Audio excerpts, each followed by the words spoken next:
All right, if you can please use the raise hand function for any questions for fifth-year inside linebacker Curtis Robinson. We will start with RJ Abadia from the bootleg.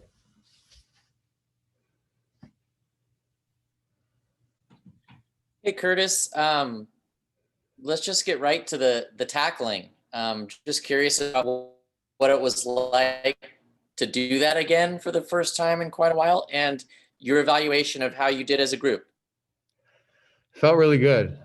This is something that that's just one number one description of my position, at least in pretty much our sport. So to be able to have done that after a long time not being able to do it, it definitely felt really good. And I was impressed. The first day coming back after many months not doing any contact, no tackling, it could have been very rusty, but I thought guys did a really good job. I thought, the physicality was there, but I also thought guys' technique was still there too. And so I think everyone was definitely itching to get the contact in, and we took advantage of it for sure.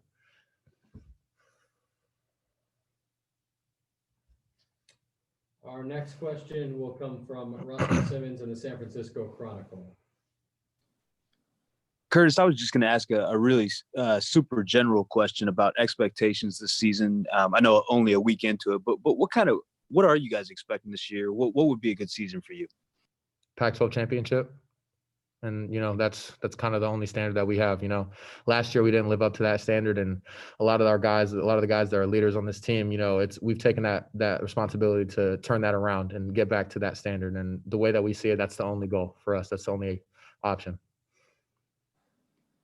And specifically on the defensive side, as a leader of that group, what do you see for you guys on that side of the field? As far as expectations go? Yeah. Just raising the physicality. We as a defense need to do a better job this year stopping the run. Obviously, that's the number one way to win games is stopping the run. When teams can't run the ball, they can't win.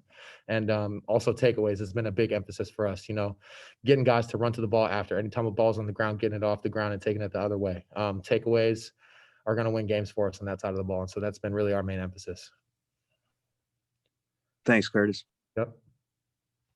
Our next question will come from Jacob Rayburn with Cardinal Sports Report. Hey, Curtis. Hope you're doing well and your family as well. With your play specifically, Coach Shaw just gave you a pretty nice shout out that he thinks this is maybe the best that you've been playing at Stanford. Or wondering your thoughts on that and kind of feeling like maybe you're coming into your own at inside backer. How would you describe it?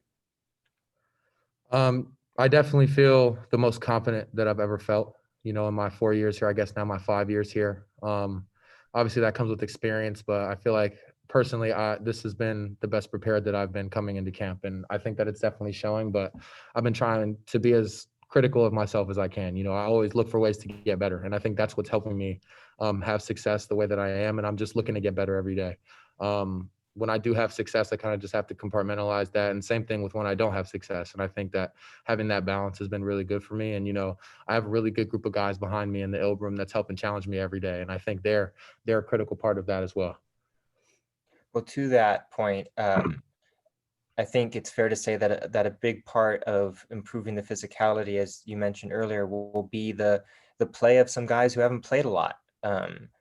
Guys like Ricky Miezon and Jacob Mangum-Farrar and Tristan and Lavani. Really specifically with Ricky and Jacob, what have you seen from them so far? And what did you see when they got back to campus and they'd been on their own for a long time?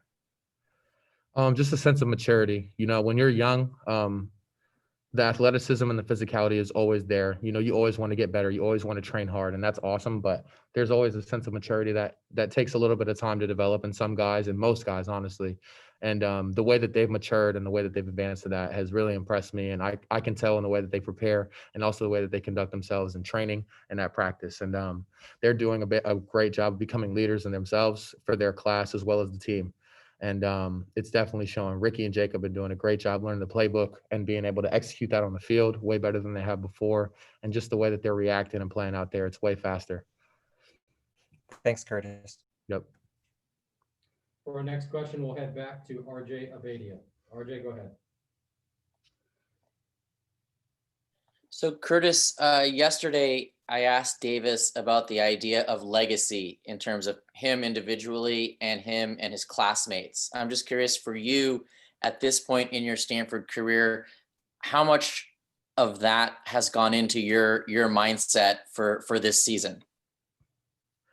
Going into this season, my main focus has really been how can I be the best leader that I can be, and I think that comes in two ways. I think that comes in leading on the field with my play and the way that I play, and that being 110% every time I'm out there, and also just the idea of leading people off the field, and being the best person I can be off the field and making sure that other guys are carrying that into practice, and also when they're not in practice, when they're in class, and when they're just off campus doing their own thing.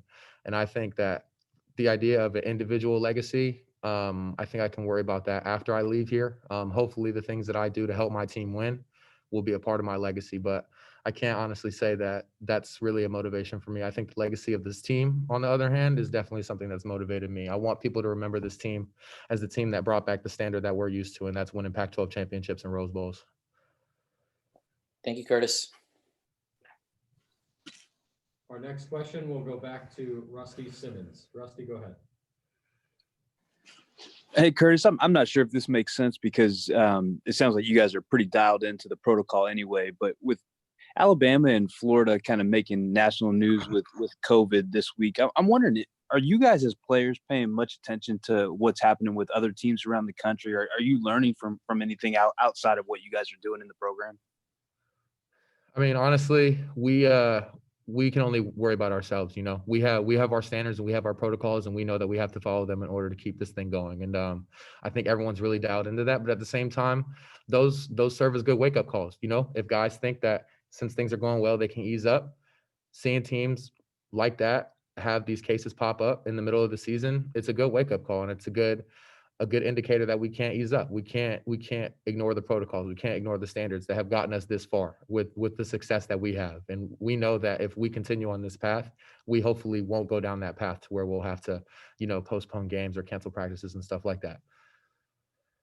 And one more big picture idea. Malik told us last week about some of the tough social issues that you guys are talking about in the locker room and on bus rides right now.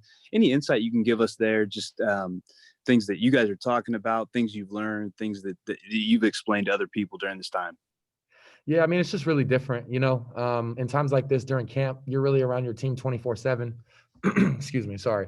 And you get a chance to, you're always socializing with your guys, and that's half of camp, it keeps you sane.